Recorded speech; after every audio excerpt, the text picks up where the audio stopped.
My name's Nolan Bradbury. I'm originally from Melbourne in Australia, and I'm a singer-songwriter now based in Singapore. And I'm releasing an album. Well, another album, actually.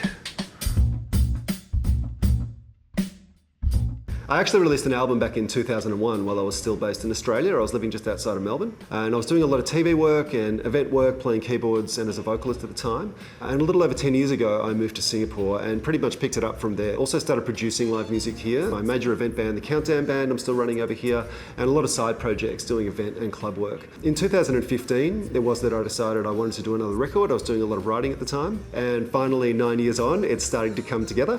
And by the end of the year, we're really excited to have it released.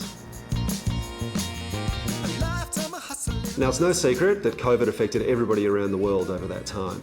And here in Singapore, we really couldn't play any live music for about 2 years, which was a very difficult time for everybody. Over that time, I decided that album that I'd promised myself back in 2015 could get some attention. The time was back. So I was able to write and produce and do a lot of work on the album then.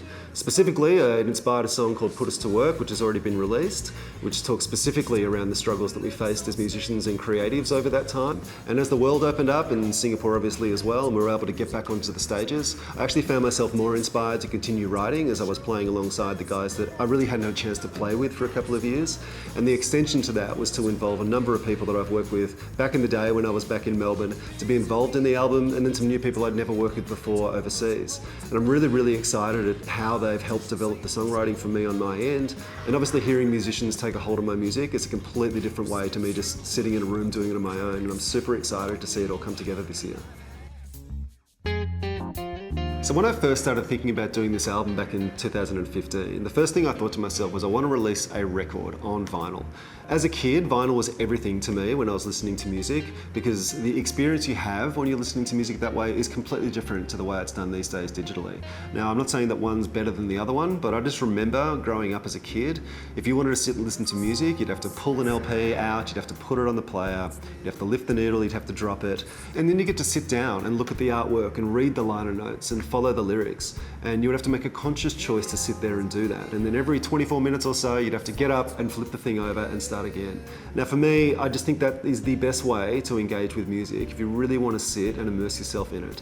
Not that I'm knocking digital, I think there's an absolute place for that, and that's generally how I listen to music most of the time. But if I really want to sit and listen to an album, vinyl is the way I like to do it, and I really wanted to be part of that with this music that I was releasing on the second record.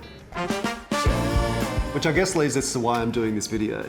Well, the production of the album is basically complete. We're nearly there on that, but it's the next stage where I really need your help. Pressing to vinyl is a very, very expensive process. Not only with the physicality of getting the album actually done, but there's obviously the artwork that goes around that, shipping, marketing, all that kind of thing. Now, to this point in time, I've expended an incredible amount of time and energy to get the album to here, and getting your help around getting the next stage done is exactly why I'm doing this video. So that's it. Thank you so much for taking the time to listen to me. And if you are able to support the project, I would be massively appreciative. Please do check out my music in all these usual places in the meantime, and I do look forward to you hearing the album when it comes out later in the year. Thanks again for your time. Set my sights